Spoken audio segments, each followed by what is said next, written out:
هلو عاملين ايه؟ وحشتوني جدا.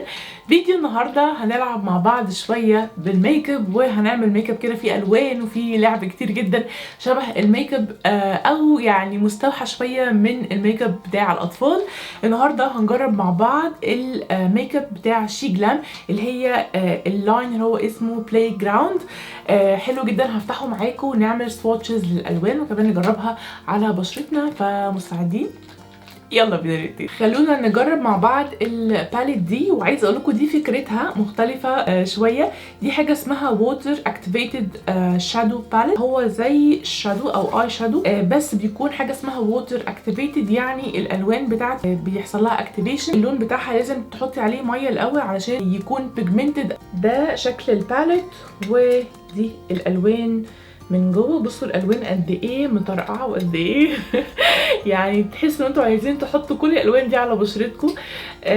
وبيجي معاها كمان العلبه الصغيره دي، المفروض دي زي سبراي تتملي ميه وبتحطي الميه فيها، وبعد كده بتحطي الميه على الباليت علشان الميه بتساعد ان انتي تعملي اكتيفيشن للالوان. فتعالوا نجربها مع بعض واوريكم الدرجات على ايدي. خلوني كمان اوريكم البراشز او الفرش عامله ازاي.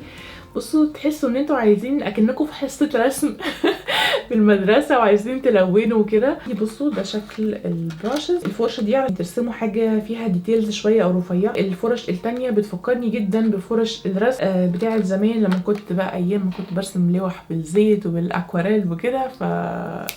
عجباني جدا بجد. علشان تستخدموا الباليت زي ما قلنا بتحطوا ميه هنا، ونجرب نرش السبراي بالشكل ده على الباليت، وهتشوفوا الالوان اتحولت ازاي دلوقتي.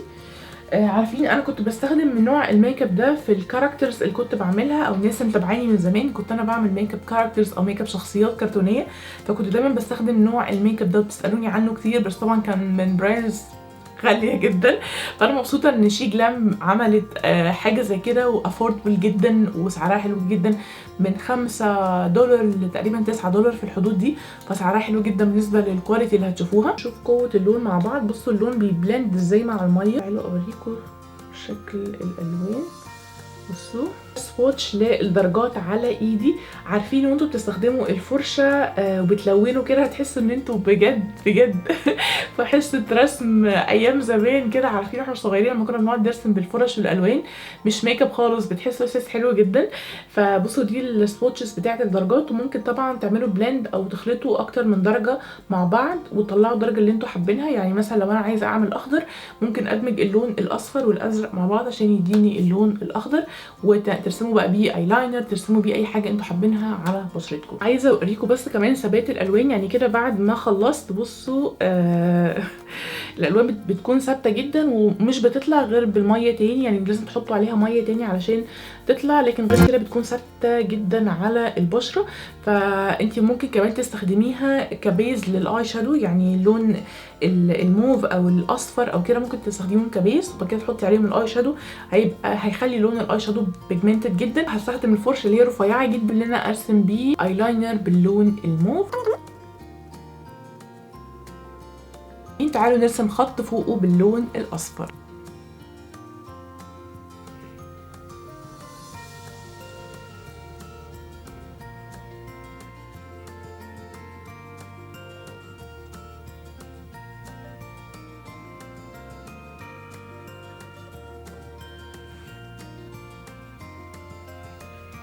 اخر حاجه هعملها هرسم قلب صغير هنا.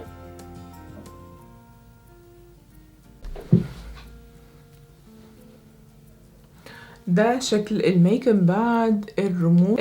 وزي ما انتم شايفين بصوا دول لسه على ايدي مش عايزين يطلعوا. بعد كده خلونا نجرب مع بعض مجموعه الكالر ستيكس دي، اسمها مالتي فانكشنال كالر ستيك، ودي عباره عن زي اقلام كده ملونه، ممكن تستخدم كبلاشر وممكن تستخدم كاي شادو وممكن تستخدم كمان كليبستيك. خلوني اوريكم شكل الستيك بيكون عامل ازاي. ده بيكون شكله بيجي بابليكيتور بالشكل ده. تعالوا اوريكم شكل الدرجه او بيجمنتد الدرجه.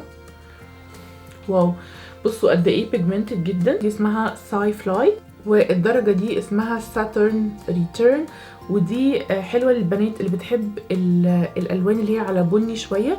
حاسه ان دي تبقى حلوه جدا لو اتحطت كاي شادو.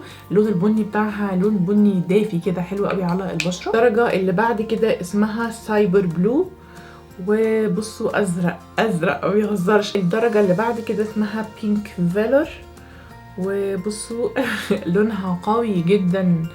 دي كليبستيك للبنات اللي بشرتها فاتحه وعايزه روج بينك كده فاتح او منور قوي، دي هتكون حلوه جدا. الدرجه اللي بعد كده اسمها تشارمد، وبصوا دي احلى درجه بالنسبه لي فيهم. الدرجه دي انا بحب الدرجه دي جدا كبلاش وكروج، بتبقى حلوه جدا على معظم البشرات. اخر درجه ودي اي ثينك فيها جليتر شويه، اسمها كراونت.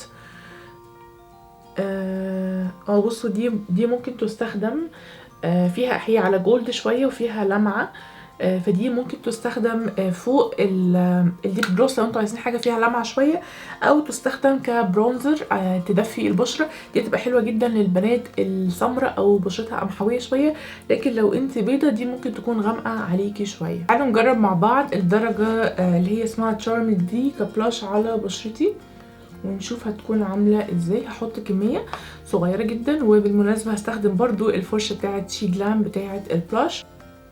واو بصوا قد ايه البلاش شكله طبيعي جدا. عايزه اقول لكم فعلا يا بنات الدرجه دي حلوه جدا، دي اكتر درجه بصراحه انا حبيتها فيهم.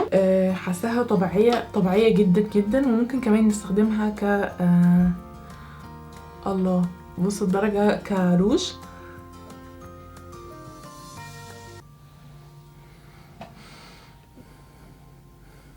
اخر حاجه هنجربها مع بعض ودي اسمها سليب اند سلايد جلوس. هو حاجه بتتحط على الالوان اللي فاتت لو انت عايزه تحولي اللون من مات لجلوسي قوي. ده شكله من جوه بجد شي جلام، بحسهم بيعملوا حاجات يعني بجد شابو ليكو. الكوليكشن دي عجبتني جدا لان هي شبه الحاجات اللي انا بستخدمها في الالوان اللي على الوش للكاركترز، بس بتبقى غاليه جدا جدا جدا بجد. فشابو ان انتوا عملتوا يعني حاجه مختلفه وجديده مش موجوده في اي براند وسعرها حلو جدا، فانا احييكم على هذا الاختراع. ده بيكون شكله زي ما انتوا شايفين، ممكن تحطوه على اي درجه من دي علشان يتحول ان اللون يبقى يكون من مات لجلوسي. اللون الازرق اتحول من لون مات للون فيه لمعة او يكون جلوسي كده شوية. وبس كده يا حلوين، ده كان فيديو النهارده. قولوا لي رايكم في اللوك الغريب المريب ده يا رب يكون عجبكم، وقولوا لي حابين نعمل فيديوز عن ايه اكتر الفتره اللي جايه. هسيب لكم كل اللينكات بتاعه الحاجات اللي استخدمتها تحت في الديسكربشن بوكس، وما تنسوش كود الخصم بتاعي بيديكوا خصم 15% على اي حاجه، هتلاقوه برده مكتوب تحت في الديسكربشن بوكس. بس كده اشوفكم ان شاء الله على الف خير في كل الفيديوز اللي جايه، وبس كده باي باي.